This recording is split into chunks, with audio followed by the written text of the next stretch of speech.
The sun rises, and another day begins. But before you reach for your phone, before you let the digital noise and the world's chaos dictate your worth, you have a critical choice to make. Most people in the year 2025 are scrolling through their lives like zombies, letting algorithms and news headlines colonize their peace of mind until they become hollow shells of their potential. If you close this video now, you are choosing to stay a prisoner of your own anxiety. But if you stay until the very last second, I will hand you the biological master key to rewire your brain and reclaim your sovereignty. We are about to dive into 5 ancient words that are more powerful than any modern biohack, providing a mental armor that will make you unshakable in an era of constant crisis. Words are not merely sounds that vanish into the atmosphere. They are the architectural blueprints for the reality you inhabit. The ancient Stoics understood this long before modern science discovered neuroplasticity, the brain's incredible ability to physically reshape itself based on consistent thought patterns. Marcus Aurelius, the Roman emperor who ruled the entire known world, yet sought to master only himself, once wrote in his meditations that the happiness of your life depends solely upon the quality of your thoughts. He knew that the battle for a meaningful existence is either won or lost in the theater of the mind, specifically in those first quiet moments after you wake up. Unfortunately, most people today surrender their power immediately upon opening their eyes, feeding their consciousness with fear, comparison, and a toxic replay of yesterday's failures. They give away their mornings, which means they give away their days. And ultimately, they give away their entire lives to a phantom jury of social media followers. But you are here because something deep inside your spirit refuses to accept that mediocre fate anymore. And you are ready to turn your mind into your greatest weapon instead of your worst prison. To achieve this internal revolution, you must treat your morning thoughts as the first meal your consciousness consumes, making sure it is nourishing, powerful, and intentionally chosen. The first key to this internal architecture is the declaration, I choose my response. Life will hit you.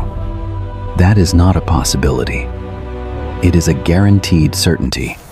The fundamental question is never whether hardship will arrive at your doorstep, but who gets to decide what that hardship means for your future. By speaking these words, you are claiming total sovereignty over the one thing that no external event, no economic collapse, and no personal betrayal can ever take away from you. This is the space between stimulus and response, a sacred gap where your growth and your absolute freedom reside, waiting for you to exercise your human agency. Viktor Frankl, a man who survived the unimaginable horrors of Nazi concentration camps, discovered this truth in humanity's darkest hour, realizing that we possess the power to choose our attitude regardless of our circumstances. When your phone buzzes with a message that shatters your plans, or an old injury flares up to remind you of your mortality, you stand at a critical crossroads. One path leads to automatic, helpless reaction, the path where you collapse into frustration and build stories about how unfair the universe is. But when you speak the words, I choose my response, you are training your neural pathways to take the path of conscious decision, refusing to be a puppet dancing on strings controlled by external chaos. The second word you must plant in the soil of your mind is growth. Growth lives here, even in the middle of your pain, because pain is not your enemy. It is the universe knocking on your door to announce a new level of strength.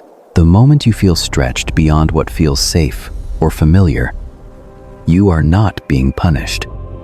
You are being prepared for a version of yourself that is more resilient and deeper in character. The Stoics called this amor fati, the love of fate, which means not just tolerating the difficult seasons of life, but embracing them as absolutely necessary for the person you are becoming. We do not grow in the sterile comfort of a safe routine. We grow in the friction between who we currently are and the higher version of ourselves we are trying to manifest. Most people spend their entire existence running away from discomfort, staying in draining situations because the fear of leaving feels too heavy, or keeping their dreams small to avoid the risk of failure. They have convinced themselves that comfort equals happiness. But in reality, comfort is where potential goes to die, buried under the weight of maybe someday. When you declare that growth lives here, you are rewiring your relationship with anxiety, seeing it as the feeling of your old self, making room for your new, stronger identity. Third, you must anchor yourself in the present by reminding your brain that today matters most. Yesterday is a ghost that you cannot change, and tomorrow is a promise that no one can truly guarantee. Yet we waste immense amounts of mental energy living in these non-existent spaces. We replay conversations from last month wishing we had said something different. Or we project ourselves into next year, creating elaborate disaster scenarios that haven't even happened yet. Meanwhile, the one day we actually have control over, this very moment, slips through our fingers like water while we are busy being paralyzed by things we cannot influence. This is not just high-level philosophy. It is a strategy for survival in a high-speed world that demands your constant attention. When you split your focus between past regrets and future fears, you are operating at half capacity in the present, damaging your relationships and making poor decisions because you are reacting to ghosts. By speaking the words, "Today matters most," you are training your mind to come home to this breath, to this moment, to the only canvas where you can actually paint your destiny. You are not denying the future or ignoring the past. You are simply choosing not to be paralyzed by them, ensuring you show up fully for the only time that truly exists. The fourth pillar of your new mental foundation is the truth. I am enough. You have been carrying a lie for so many years that it has started to feel like an objective truth. The lie that you need to achieve more, earn more, or fix yourself before you deserve peace. This lie has stolen years of your life, making your humanity something you feel you have to earn through productivity and external approval. The finish line keeps moving because the game of comparison is rigged against you, designed to keep you on a treadmill of never-ending chasing and perpetual dissatisfaction.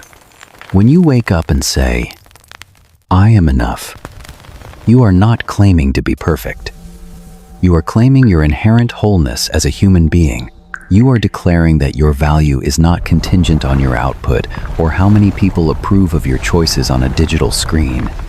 Epictetus taught that a wise man does not grieve for what he lacks, but rejoices in what he possesses. And you already possess the most powerful tools in the universe: your reason and your virtue. The world has trained you to feel insufficient so that it can sell you solutions. But the moment you stop performing for approval, you start making decisions based on your own internal values. Finally, you must master the most difficult and liberating skill of all, which is expressed in the phrase, "I release control." Your hands are tired from gripping the steering wheel of life so tightly, trying to orchestrate outcomes that were never yours to manage in the first place. You have been fighting a battle against the weather, against the economy, and against the behavior of other people, only to end up exhausted and frustrated.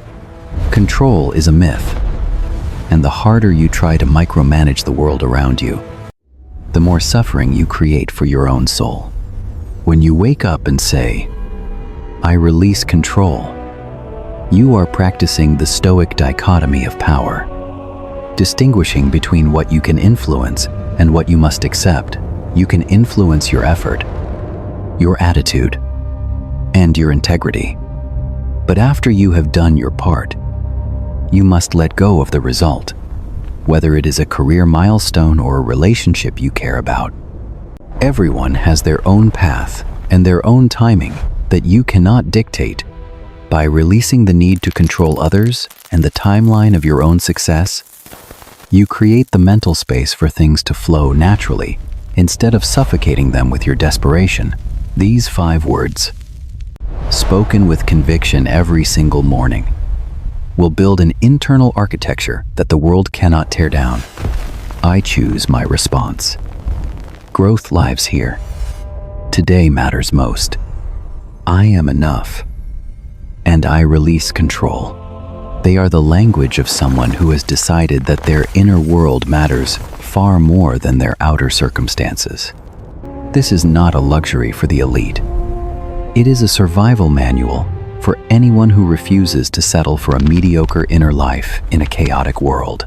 The Stoics forged these principles in the fire of exile, slavery, and war, and they left them for us so that we could find peace in our own modern storms. You rewire your mind one morning at a time, one choice at a time, and one word at a time. There will inevitably be days when you forget, or when old patterns pull you back into the fog of reaction. But that is not failure. It is simply the process of being human. You do not need perfection to change your life. You only need the commitment to wake up and speak to yourself like someone who deserves a beautiful internal existence. These 5 morning keys are waiting for you, but they will not work unless you do. Unless you let them sink into your bones and guide every action you take. As you step back into the noise of the year 2025, take a deep, grounding breath and remember that your mind is your kingdom, and you are its sovereign ruler. If this message resonated with your spirit, hit the like button and drop your favorite affirmation in the comments to join our community of unshakable minds. Share this with someone who is struggling to find their way. And subscribe because we are just beginning this journey of transformation. Your growth matters. Your peace matters. And you absolutely matter. Leave your commitment below. I am the architect of my mind, and I will see you in the next chapter of our collective rebirth.